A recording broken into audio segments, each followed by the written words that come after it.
Hola chicos y chicas, buenos días. Hoy tenemos una nueva entrada a nuestro canal de YouTube en la que veremos la evolución política y territorial de Al-Ándalus. Para ello, como vemos en la imagen, trabajaremos tanto con mapas como con los ejes cronológicos, pues el espacio y el tiempo siempre van de la mano, como ya sabemos. Como ya vimos en temas anteriores, tras la caída del Imperio Romano se asentaron en la península ibérica varios poderes, entre los que destacaba el de los visigodos. En el año 711, el poder del territorio visigodo estaba en plena contienda entre don Rodrigo, rey de los visigodos, y los hijos del anterior monarca, Witiza.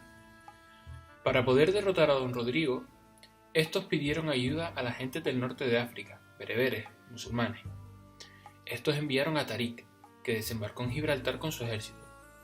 De hecho, Gibraltar significa montaña de Tarik.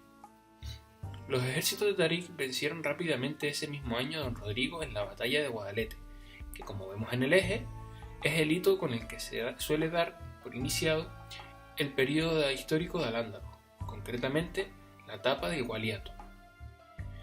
Desde esta batalla, el territorio musulmán Al-Ándalus va a expandirse muy rápidamente, ocupando en menos de 10 años prácticamente la totalidad del territorio peninsular, como podemos ver en el mapa. Esta rápida expansión tiene tres motivos fundamentales. Primero, la división interna del reino visigodo, que estaba en plena pugna, como acabamos de decir, la ferocidad de los guerreros musulmanes, guerreros que combatían por su fe y que eran además unos guerreros muy preparados, y debido también, en tercer lugar, a los pactos que llegan estos invasores musulmanes con las poblaciones locales. Pactos como, por ejemplo, podría ser la libertad de culto para aquellos que no se oponían a la conquista, es decir, podían seguir practicando su religión. La rápida expansión hacia el norte peninsular solo encontró su fin en el año 722, en la batalla de Covadonga, que tenemos señalado en el mapa, arriba, en la zona sur, que es la zona que todavía mantenía bajo dominio los cristianos. Esta batalla de Covadonga está considerada por los reinos cristianos como el inicio de la reconquista, aunque el término, como veremos en clase, no es muy adecuado, siendo más correcto el término de conquista cristiana o conquista de los reinos cristianos. Por otro lado, otra batalla fue fundamental para mantener el dominio musulmán al sur de los Pirineos, es decir, no permitiendo el paso de estos invasores hacia el territorio continental profundo, lo que sería hoy Francia, por decirlo de alguna manera.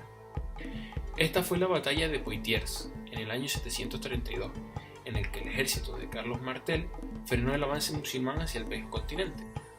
Finalmente, tras algo más de 40 años de asentamiento musulmán, la península ibérica se divide aproximadamente como aparece en esta imagen. ¿Por qué concretamente observamos un mapa del año 756? Bueno, para ello, como siempre, nos vamos a apoyar en el eje de la parte superior. Dicho eje nos marca este año como el año en el que se inicia el Emirato, el año en que Abderramán I se proclama emir independiente. Pero, ¿quién es Abderramán? ¿Qué significa emirato independiente? Para poder responder a quién es Abderramán, tenemos que remontarnos al año 750. En el año 750 se produce en Damasco la matanza de la dinastía Omeya, dinastía al frente del califato con capital en Damasco. Esta dinastía fue asesinada a manos de los abasíes, que pasarán a controlar el poder del califato. Abderramán fue el único que consiguió huir de la matanza de su familia, huyendo así hacia la península ibérica, cruzando el desierto. Una vez llegó al territorio andalusí, los nobles lo nombraron emir, mostrando su fidelidad a la dinastía Omeya. ¿Pero qué significa ser el emir? Estar al frente del emirato significa reconocer únicamente el poder religioso del califa, el califa abasí, pero manteniéndose independiente en el resto de aspectos. Con Abderramán, la capital andalusí pasará a ser Córdoba, por lo que es una ciudad que se desarrolla enormemente durante esta etapa. Un ejemplo de ello es la construcción de la mezquita de Córdoba, tal y como aparece también en el eje. En la siguiente imagen vemos cómo los reinos cristianos van a ir conquistando parte del territorio que previamente Al-Ándalus había conquistado. Observamos pues, que es el año 800, estamos por lo tanto, si miramos al eje, dentro todavía del Emirato Independiente. Y bueno, vamos a ver ahora progresivamente en los siguientes mapas cómo los cristianos van a ir conquistando territorios al-Ándalus progresivamente. En este mapa se pueden apreciar también modificaciones en las fronteras andalusíes. Como decíamos anteriormente, el territorio de al-Ándalus va a ir mermando con el devenir de los años. Este mapa, como aparece al lado, es concretamente del año 929. Si nos fijamos de nuevo en el eje, observamos que este es el año en el que el emir Abderramán III decide proclamar el califato independiente de Córdoba, haciendo de al-Ándalus un territorio totalmente independiente, ahora también en lo religioso. Los años del califato son conocidos como los mejores años de al-Ándalus. Un ejemplo de ello es la construcción del palacio de Medina Zahar, del que a día de hoy, desgraciadamente, solo nos quedan ruinas, como veremos en clase. Los años del califato fueron años, por otro lado, de exitosas campañas militares, sobre todo a partir del año 976, como aparece en el eje, y de la mano de Almanzor, un poderoso caudillo militar con gran influencia en palacio. Este gran guerrero logró para al-Ándalus 56 campañas militares victoriosas, hasta que en el año 1002 sufre su primera derrota, tal como aparece en el eje, la cual le cuesta la vida. Tras la muerte de Almanzor se produce en al-Ándalus una crisis interna. Con ella se producen revueltas de los generales y mandatarios del ejército para obtener el poder y como resultado se fragmenta el territorio de al-Ándalus en reinos de taifas, independientes una de otra. Esto se produce aproximadamente en el año 1031, como se refleja en el eje. Además, estos reinos van a competir entre sí, por lo que se van a dar dos circunstancias.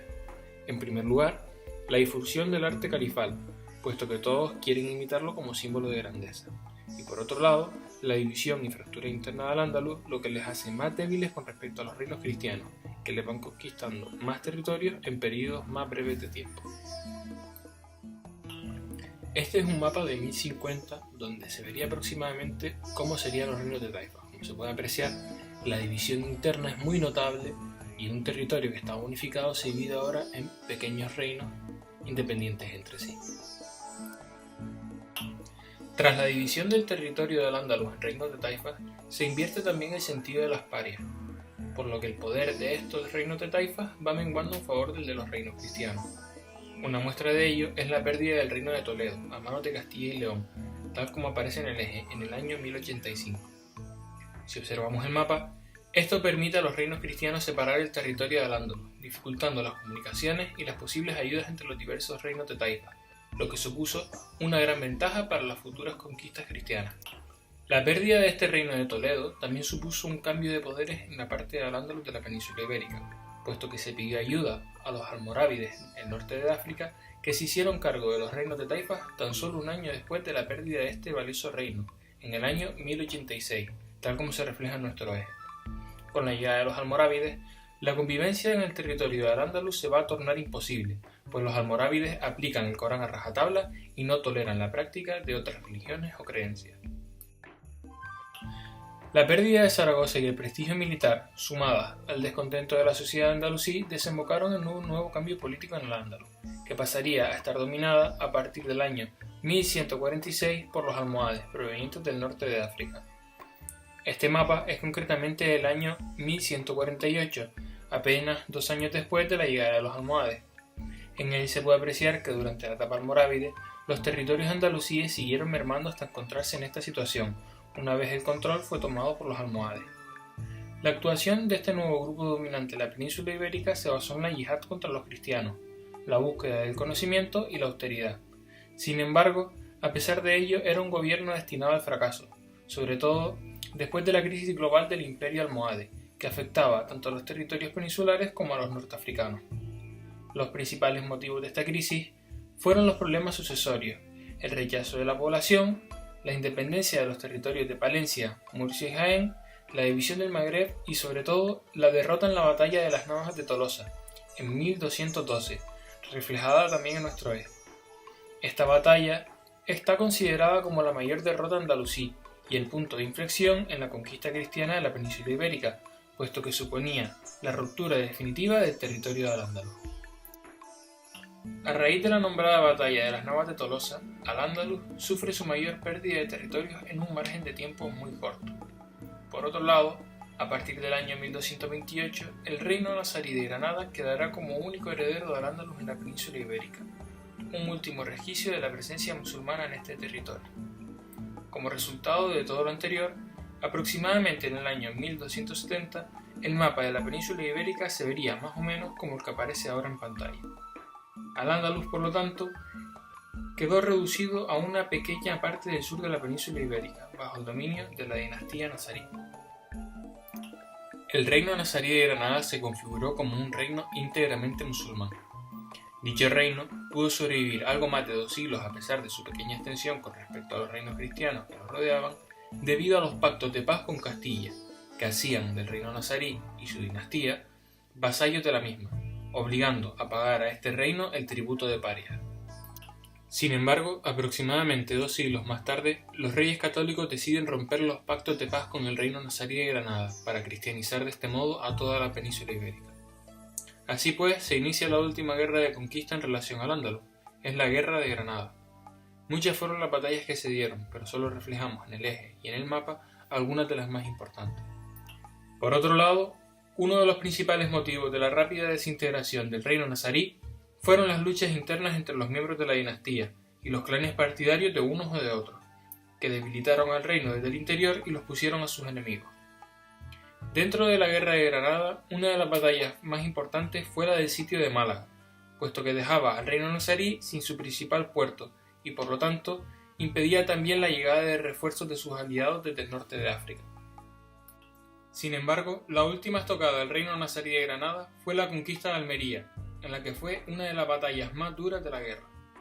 La derrota y pérdida de este territorio suponía el definitivo aislamiento de Granada, por lo que la rendición de la ciudad era solo cuestión de tiempo. Como consecuencia de ello, las campañas militares prácticamente habían acabado, y la última fase de la conquista consistió en el asedio de la ciudad de Granada. El asedio fue dirigido desde la ciudad de Santa Fe, levantada precisamente por los reyes católicos para dicho propósito. Tras varios años de negociaciones, el 25 de noviembre de 1491 se firmaron las capitulaciones de Santa Fe, y en menos de 2 meses Boabdil entregó las llaves de Granada a los reyes católicos. Finalmente, tras 8 siglos de ocupación, Al-Ándalus dejó en la península ibérica un amplio legado, el cual hemos heredado nosotros aún a día de hoy. Pero eso es algo que os toca investigar en clase, así que saludos chicos y nos vemos pronto. Chao.